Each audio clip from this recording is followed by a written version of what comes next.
ఆ పుస్తకంలో ఏముంది, పుస్తకంలో ఫలానా పేజీలో ఏటుంది, ఆ 26వ అధ్యాయంలో దాగున్న రహస్యం ఏంటి నాకు తెలియాలి అని డిమాండింగ్ చేస్తున్నారు పేరు నానిగారు. నానిగారు, ఏంటి సార్ ఆ పుస్తకం గొడవ? ఇవాళ క్యాబినెట్ బ్రీఫింగ్ వచ్చి ఒక మంత్రి గారు చేశాడు కదా అప్పుడే. అవునవును చేశారు. క్యాబినెట్ లో చర్చించిన 25 అంశాల గురించి వివరించారు కదా. కానీ 26వ అంశాన్ని మాత్రం దాచిపెట్టేశాడు. ఏంటి సార్ ఆ 26వ అంశం? హెరిటేజ్ కంపెనీ కోసం టైలర్ మేడ్ ఇన్సెంటివ్స్. ఏంటది? Tailor made incentives. రెడీమేడ్ కాదా? రెడీమేడ్ ఇన్సెంటివ్స్ కాదు. ఏదోట్లండి. ఇది మాత్రం చెప్పలా, మింగేశారు మంత్రి గారు. చెప్పలా పాపం. కావాలనే చెప్పలేదేమో సార్. ఎందుకు చెప్పరు?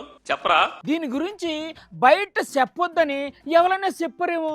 మా తెలిసిన పుస్తకం అని చెప్తున్నారుగా. అవును సార్, ఓటం పాలన తెరిసిన పుస్తకమే. ఈ పేజీ తెరవరా అసలు? అసలు ఆ 26వ అంశంలో ఏముందో సస్పెన్స్ లో పెట్టకుండా చెప్పండి సార్. మిషనరీ మారుస్తున్నారంట. మార్చుకోమానండి, దానివల్ల పేదల కోరికేదేటి. గ్యాస్ బండ్లు లేవు, గ్యాస్ బండ్లు లేవు అని దేశం అంతా అల్లాడిపోతుంది కదా. అవునవును. హెరిటేజ్ ఫ్లేవర్డ్ మిల్క్ అందట్లేదని చెప్పి అనుకుంటున్నారు. అందుకని కొత్తగా ఆ మిషనరీ మార్చేసేసి టైలర్ మేడ్ రాయితీలు ఇచ్చేసేసి పాలు తయారు చేస్తారు. ఇంకా పనీర్ దొరకట్లేదు అని చెప్పని తన్నుకుంటున్నారు రోడ్ల మీద.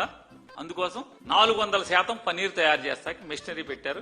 అంటే అత్త సొమ్ము అల్లుడు దానం చేసినట్టు ప్రజల సొమ్మును అప్పనంగా అస్మదీయులకు అప్పగించేసే కార్యక్రమం కాబట్టి మంత్రి గారు 26వ అంశాన్ని మింగేశాడు. ఆహా, ఏమి స్కెచ్, ఏమి plan, what an idea sir G.